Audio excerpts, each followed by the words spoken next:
Welcome to the Indiana Basketball Weekly Show on the Grueling Truth Sports Network. I'm your co-host, Mike Goodpaster. Right now, I want to welcome in my co-host, 1981 national champion, a member of the Indiana Basketball Hall of Fame, Steve Risley. How you doing, Riz? Doing okay. Doing good. Another IU victory. Kind of an ugly win, but a win's a win. All right, and normally our other co-host, Collin Hartman, would be on, but he is predisposed tonight. So tonight, Indiana runs the record to 4-1 with a 78-64 win over UT-Arlington Mavericks. A lot of injuries on this team right now, Steve, but there's still a lot of talent here. What did you think of the effort tonight?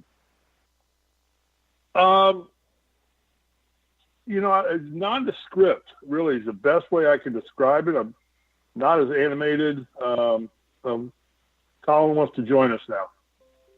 I know. I'm trying to call him right now. Keep talking.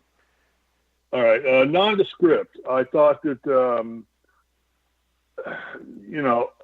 I had really mixed emotions about tonight. They only played 7 players, so they're torn apart with injuries right now. Langford goes down with what was a busted up nose. I don't know if it's broken or what, but usually kids recover from that pretty quickly. It just was a mundane game. I mean, I liked some things, and some things I thought we still are struggling with. Yeah, and the one thing that stood out to me, especially in the second half, was the lack of intensity, especially on the defensive side of the ball. Yeah, well, I think that's a product of this. I'm not a big. When we did it differently, I guess in '81 or '77, we played tough teams all throughout preseason. I think that becomes a product of playing teams like this, where you get up on them by 17 or 20 points and you start doing things out of the norm. You aren't really preparing.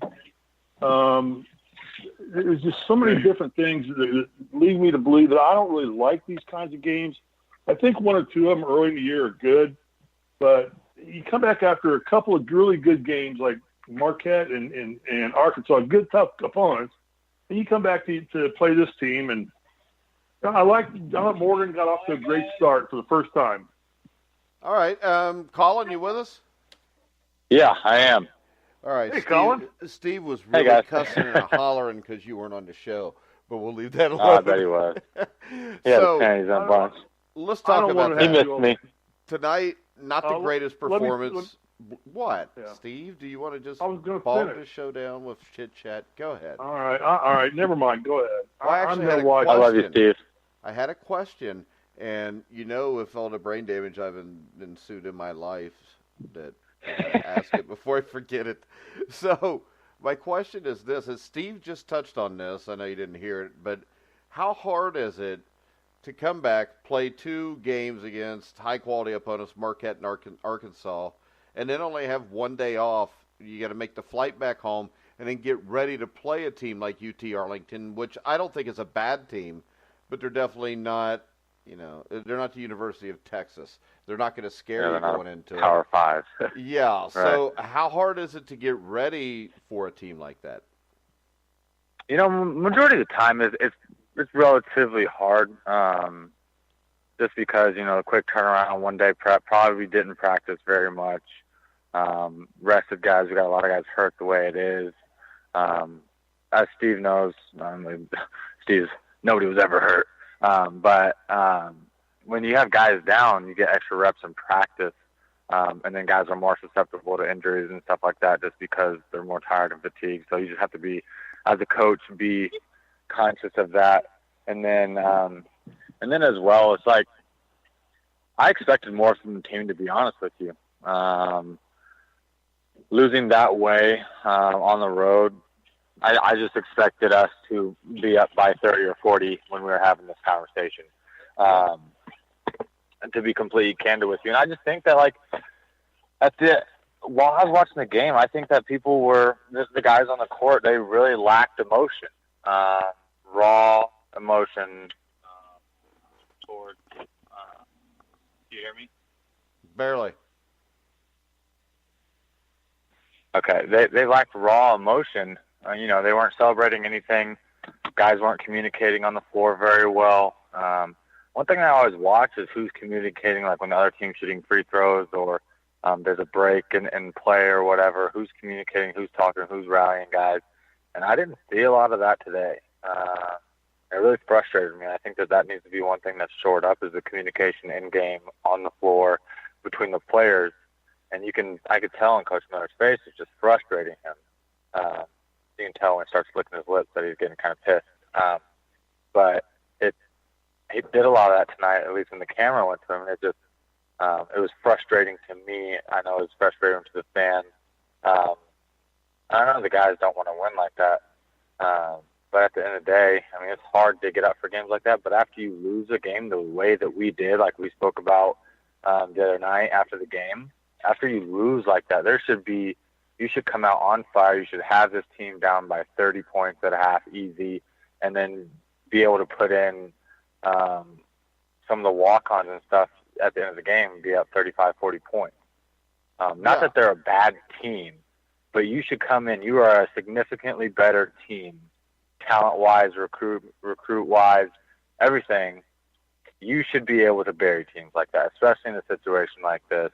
I'm obviously not down on the team. I just know where I want to see improvement. And they know as well that if I was standing in the locker room, I'd have the same conversation with them that I'm having with you guys right now.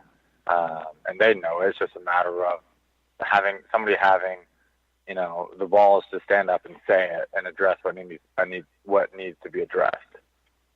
Yeah. Now, when we look at the game, Steve, what was your take on the offensive end? They did shoot 54.5% from field goal, 2-point field goal range, 2 for 12 from the 3-point range. What was your take on the offensive cohesiveness tonight? The cohesiveness I thought was okay. Throughout the game, there were a lot of great dumps and dishes and a lot of great looking for people. I liked that Juwan came out, was more aggressive early in the first half and really, tried to get to the hole and tried to score. And then they started jacking up threes. And to me, that signals to me when a team's taking threes like they're doing and they're not hitting them, it's a tired basketball team.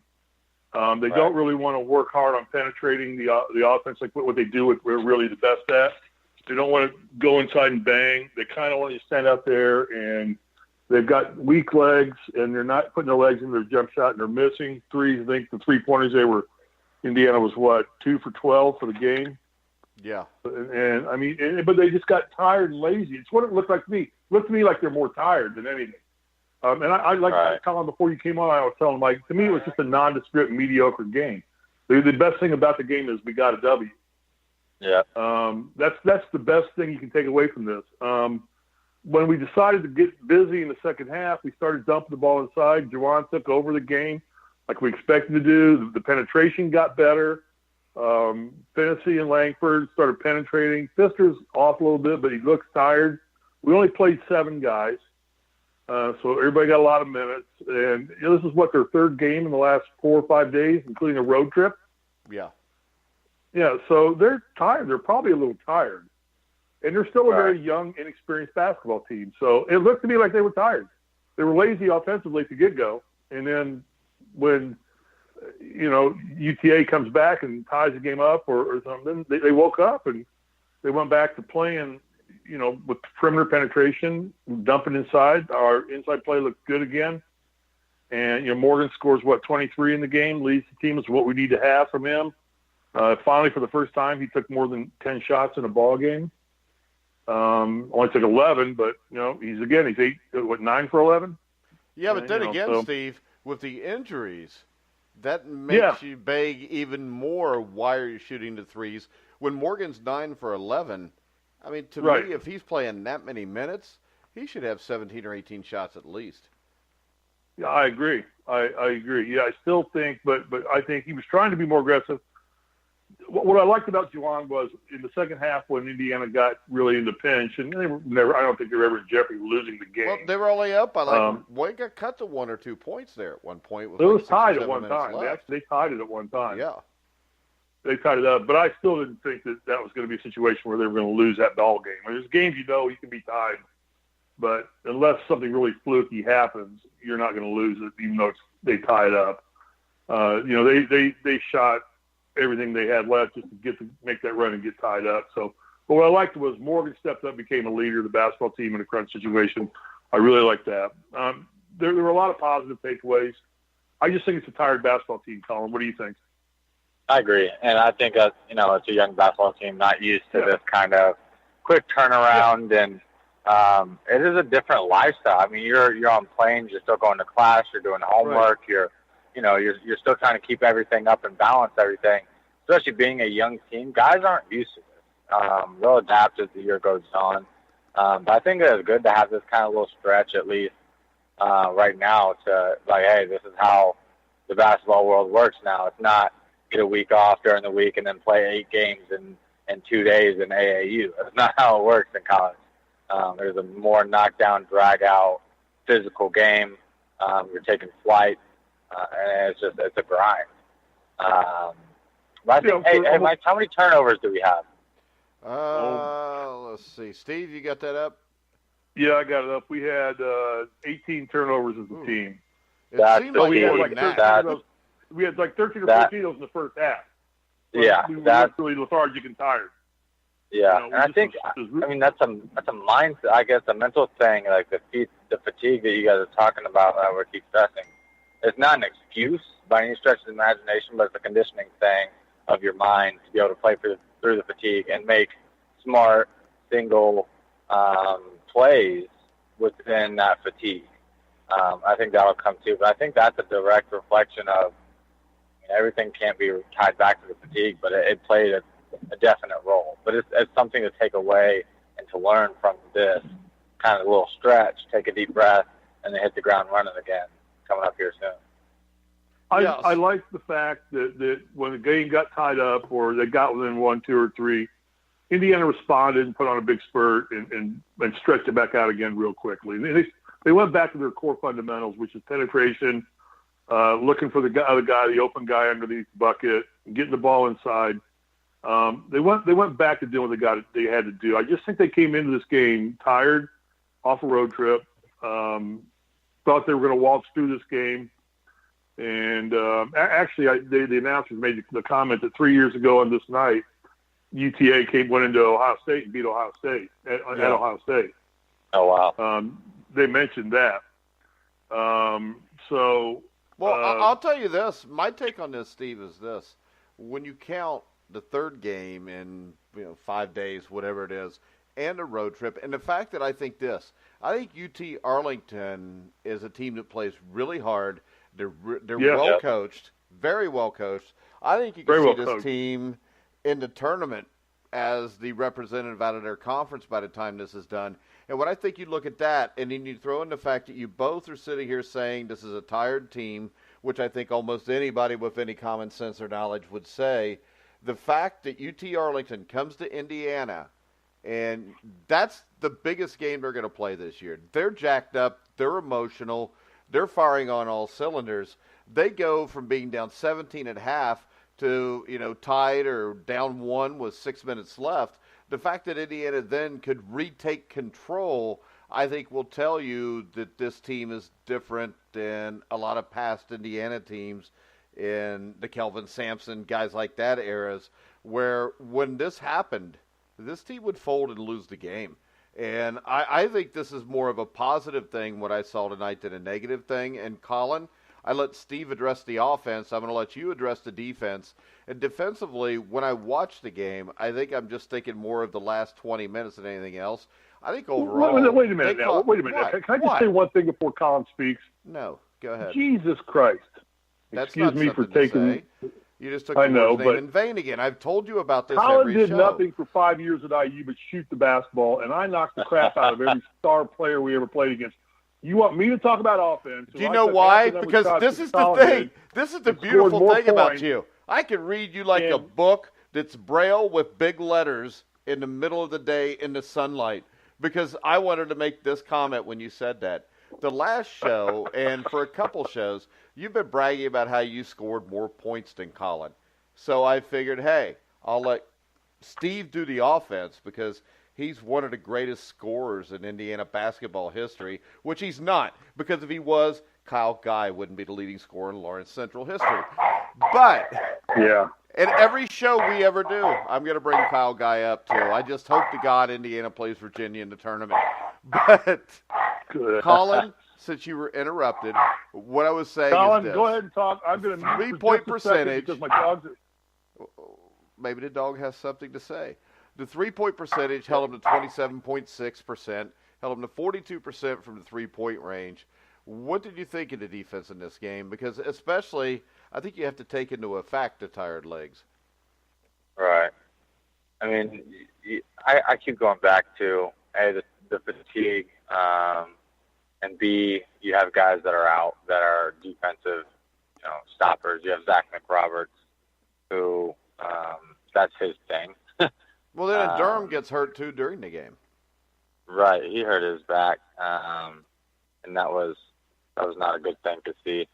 But at the end of the day, I mean, just because you're tired, that doesn't take away from. I mean, you can be tired all day long, but still, I mean, your mouth's not tired. Communication. That's one thing that I want to see more from this team.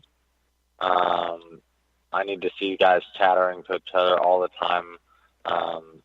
That's one thing that you can control. You can't control how tired you are, how many games you have, blah, blah, blah, but you can control how much you talk to your team and how much you're directing traffic and keeping guys going and keeping guys engaged mentally, because the fatigue is there. But yeah, that's the one area. I think that's where we can improve the most, especially in this time when we are tired. We do have a little bit of time here to catch our breath and get back rolling, but I think that's our biggest place where we can make. I know the coaching staff stresses it is that fatigue and playing through it with communication and everything, but in transition and picking guys up and finding shooters and not giving up open looks, I think that we have so much potential that we just need to untap it. And it's just, I mean, there's frustrating times and there's times where we show flashes of brilliance and nobody can stop us. So yeah, I mean, I think we're there. I just think that everybody needs to communicate more. That's what I keep coming back to, because that's the stuff I watch for as a player, just because I know that's what winning teams do. Steve, you can weigh on that with your past teams, on how much you communicated, if any. I'm assuming you did. The best teams that you were on communicated, and I think that's what this team needs to take that next step in. Yeah, I can't really disagree with anything Collin said. It's a really good assessment, Collin, and I agree with you just entirely, so I'm not even going to try and add anything to it. I'm just not going to beat this team up over this game, because I think they have some factors working against them. They're tired. For a lot of these guys, it's the first time they spent a college night on the road. Right. Think about it. For a lot of these, I know they've done AAU on the road, but again, that's a whole family, different kind of atmosphere where you got your parents around and you're playing, easier games, and here they're on the road for the first time, traveling in an airplane, shuffling their own luggage around. Taking a red eye, yeah, getting back and have to go to class the next morning. So it's a little different situation for them. First time they've done that. They've played 3 games in a very short period of time. They are a very young basketball team. They're hurt. I mean, my God, the number of white shirts were sitting down at the end of the bench, which are guys in boots and injuries. Yeah, you had a starting 5 and guys that were hurt. Yeah, we could have started a second. Yeah, we literally could have taken 5 kids that are hurt and had as good a starting 5s that went on the floor. And now you add Langford to that. I mean, I'm sure it doesn't look like it was broken, but I haven't heard an official word yet. But he'll play, I'm sure, on Friday. I mean, they'll fix him up so he can play with a broken nose. But now you got another one at there who's going to be sore, at least, coming into the game on Friday.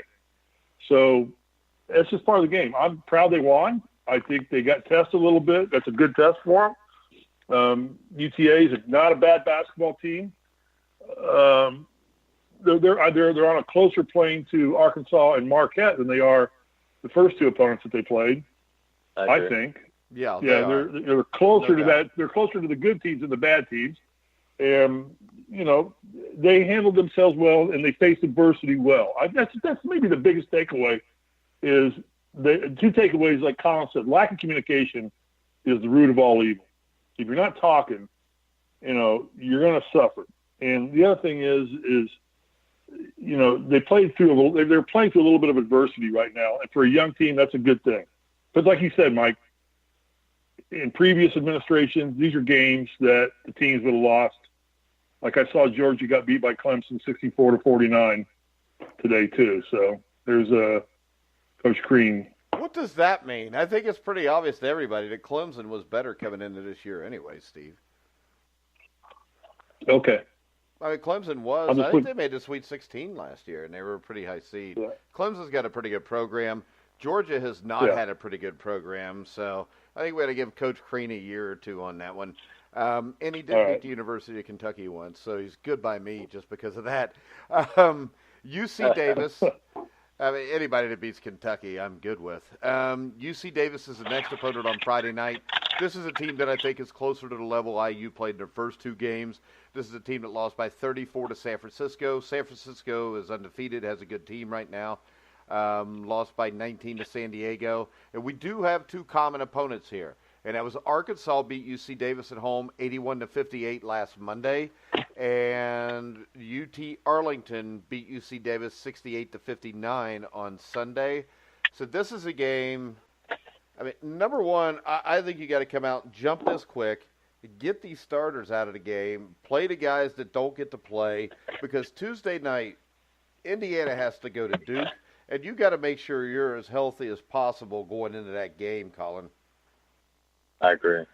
Yeah, I mean, you're walking into the number one team in the country on their home court. Freaky athletic. Auburn's hanging with them. We're only down by 8. Yeah, Auburn is ranked 8th in the country too, though. Right. Yeah. Right. So, and they're on a neutral court. Yeah. That's a good observation. Is give the kids a little bit of rest if you can over the Thanksgiving day. I know the practice, and I know Miller's a drill sergeant type of coach, and that's fine. I mean, I lived that too, so I understand that. But give them as much a break as you can. Let them heal a little bit. Let them rest. Try and get as fresh as you can for Friday. Get your starters in. Get command of the game, like you said, Mike. Great point.